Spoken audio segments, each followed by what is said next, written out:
बिस्मिल्लाहिर्रहमानिर्रहीम। अस्सलामु अलैकुम। I am Mohammad Salahuddin Manik.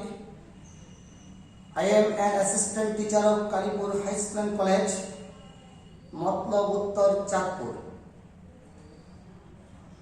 I shall teach you English second paper for class 6. Voice. Last class I taught you voice. আমি তোমাদের রুলসটা শিখিয়েছিলাম যে subject object হবে by রূপে, টু রূপে, উইথ রূপে, ফর রূপে, অ্যাট রূপে, ইন রূপে। আজকে আমি দেখাবো কোথায় বাই বসে, কোথায় টু বসে, কোথায় উইথ বসে, কোথায় ফর বসে, কোথায় অ্যাট বসে, কোথায় ইন বসে, because it is the important part of the voice. My dear students, he seeks help me. A বাক্যের মধ্যে he the subject, me the object, help the b1, sorry help হলো noun. এখানে help হলো noun, এখানে help হলো noun. সিক্সটা হলো sick, এইটা হলো ভার্ব। আমরা জানি সিকের ভার্বটা একটু কঠিন, তো আমি লিখে দিয়েছি। সিকের পাস্ট টেন্স হলো শর্ট, পাস্ট পার্টিসিপল হলো শর্ট।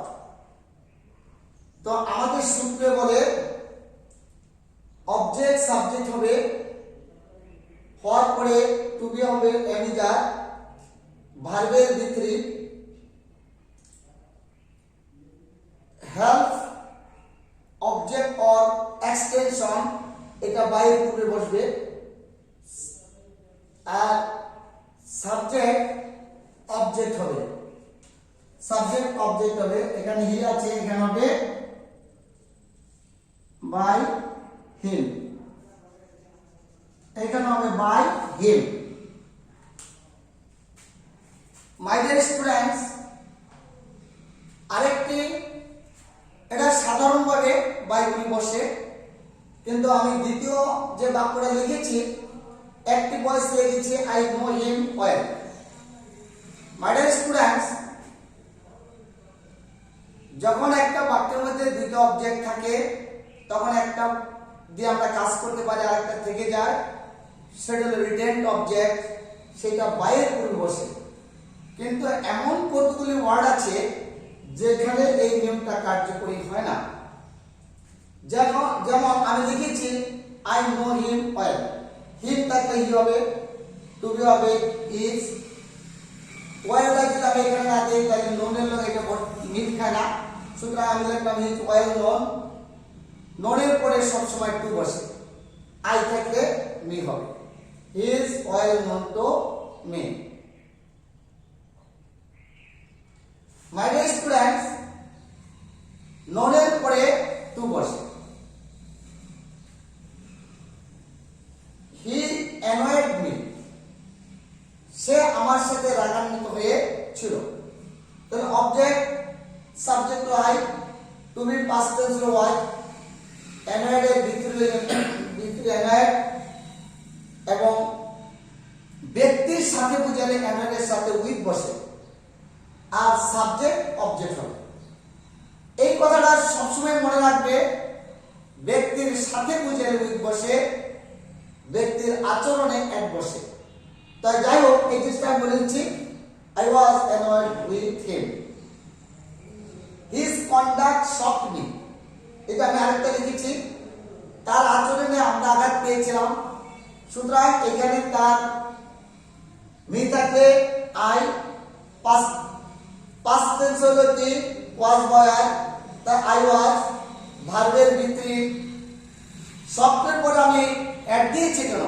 কারণ ব্যক্তির আচরণে বা ব্যক্তির কাজে, ব্যক্তির আচরণ বা কাজে হলে সেখানে প্রিপোজিশন বসে এক, এটা মাথায়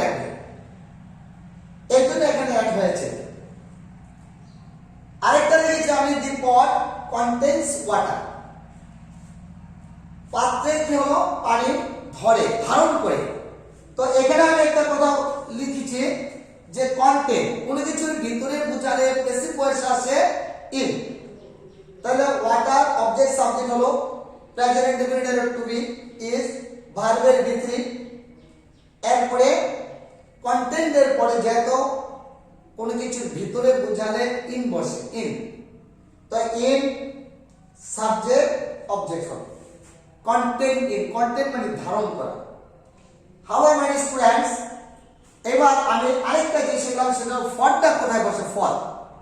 এখানে আমি লিখেছি প্লাক নিয়ে ফ্লোয়ার, আমার জন্য একটা ফুল উৎপাদন করে আনো। এই নিয়মটাকে বলা হয় ইম্পারেটিভের ডেটিভ অফ ইন্টারেস্ট, সম্প্রদান কারক, যাকে কোনো কিছু বিশ্বাস করে দান করা বোঝায়। আমার জন্য একটা ফুল উৎপাদন করে আনো।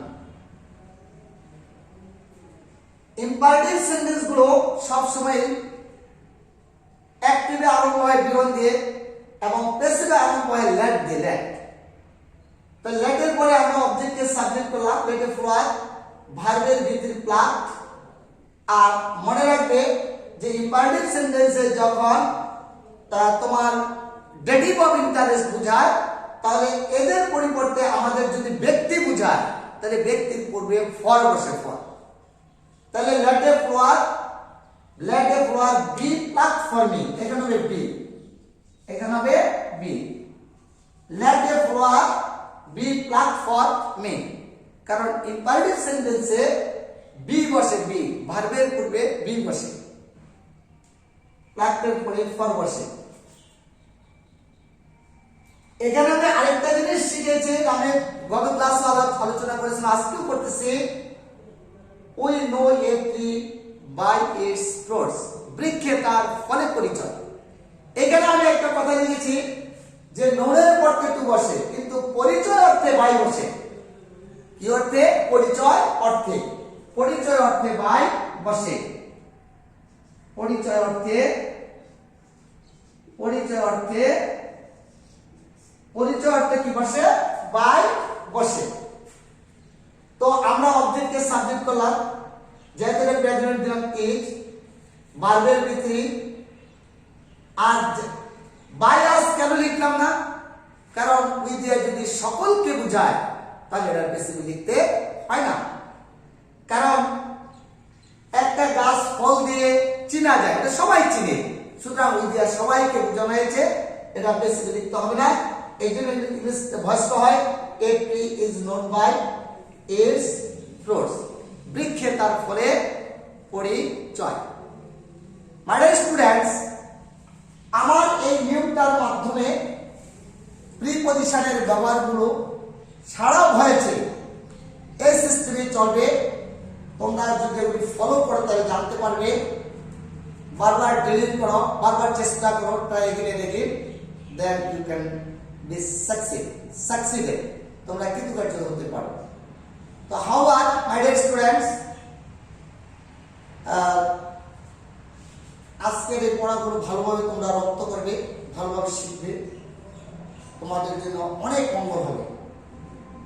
Thank you very much to watching my video class. Thank you. Goodbye.